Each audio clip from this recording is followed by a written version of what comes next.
Today, you're going to improve your English skills with 12 new phrasal verbs. So, welcome back, businesswomen and businessmen. I'm your certified business English instructor with 15 years of experience, and I have taught directors, managers, CEOs, and more professionals from top multinational companies around the world. So, let's get started. The first phrasal verb is to dress up. What does that mean? It means to wear formal clothes, to dress nicely. Let's look at an example. We should definitely dress up to go out to the theater. Or, you don't have to dress up for Mike's party. It's a casual party, so you don't have to dress up. Now let's go to the next one. At last. What does that mean? Finally. After a long time. We waited for hours and then the train arrived at last. Now, let's look at another example. Now that I am 16, at last, I can drive my parents' car. Obviously, I'm much older than 16, but if you're someone that is, going to be 18, 21, at last, I can vote. All right. Now let's go to the next one. The next one is as usual. So as is in the general case, as is typical. George is late for class as usual. What does that mean? Always. This seems to happen every day. George is late for class as usual. As usual can also be in the beginning of the sentence. For example, as usual, Dora received her first prize in the swimming contest. It's the third consecutive year that she has won. So she always wins as usual. So this is another example where we can use as usual, but in the beginning of the sentence. All right. Now let's move on to phrasal verb number 4. To find out. What does that mean? It means to get information about something, to determine. This phrasal verb is separable. That means that it doesn't always have to be next to each other, together. Find out. You can separate it. So, but it's only separable when it's a pronoun used. All right. So we're gonna see that in the second example. The first example is, will you please try to find out what time the plane arrives? So in that case, in this example, we have find out together, not separable, non-separable. Okay. But in the second example, it is separable. For example, I'll call you right now to find it out. All right. So right there we have it. I'll call right now to find it out. Right. To get some information, to find it out. All right. Or just you can say to find out. I'll call right now to find out. But in this case, to find what out? It. Find it out. All right.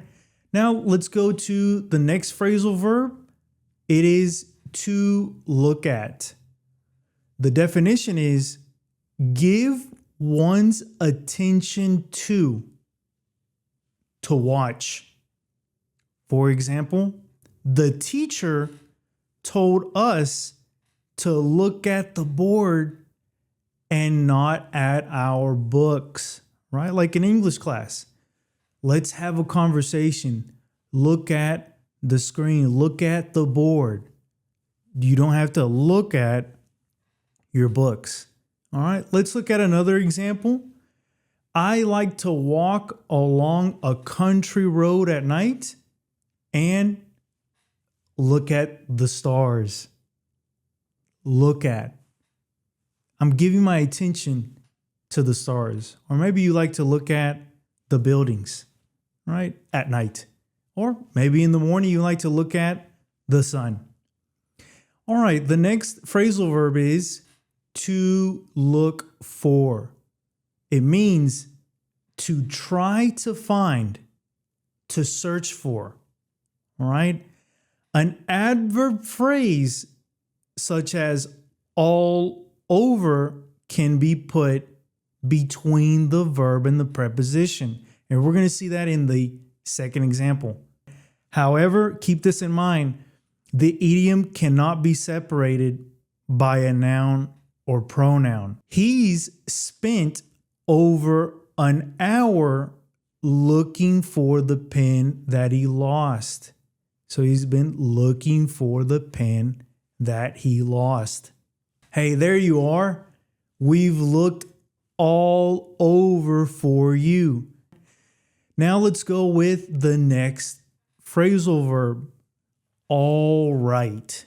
It's separated. All right. What does it mean?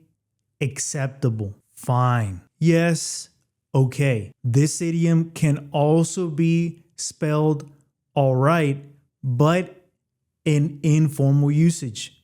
He said that it would be all right to wait in her office until she returned. Do you want me to turn off the TV? All right, if you insist. All along.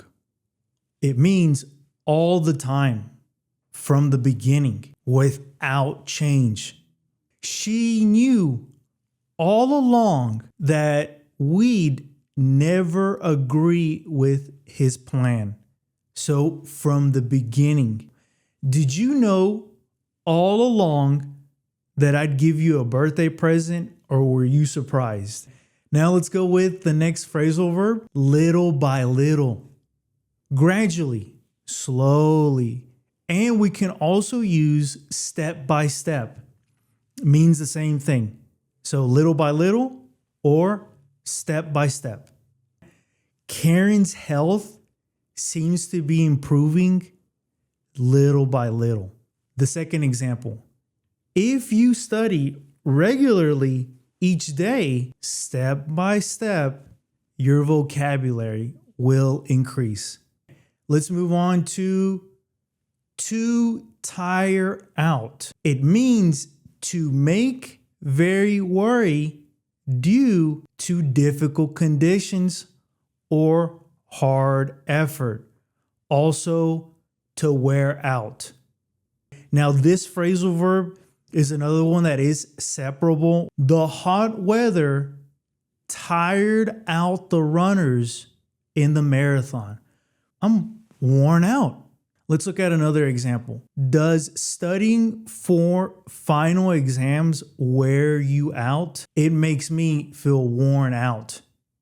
The next phrasal verb, to spend time, to do an activity over a period of time. To spend time is separable. Adrian would rather spend time watching TV than doing homework. I spent too much time getting ready this morning, so I was late for work. Now let's go with the last phrasal verb, never mind. Don't be concerned about it. Ignore what was just said. When he spilled his drink on my coat, I said, never mind. It needs to be cleaned anyways. So you weren't listening to me again. Never mind. It wasn't important. To dress up means to wear formal clothes, to dress nicely. Number 2, at last. It means finally, after a long time. At last. Next, as usual. As is the general case. As is typical. As usual. Next, to find out. It means get information about, to determine, to find out. Next, to look at. Give one's attention to watch, to look at. Next, to look for. What does that mean? In case we don't remember, to try to find, to search for. Next, all right. And remember, we have the formal and the informal spelling. All right, and then together, all right. It means acceptable, fine, yes, okay, all right. The next phrase, all along, all the time from the beginning.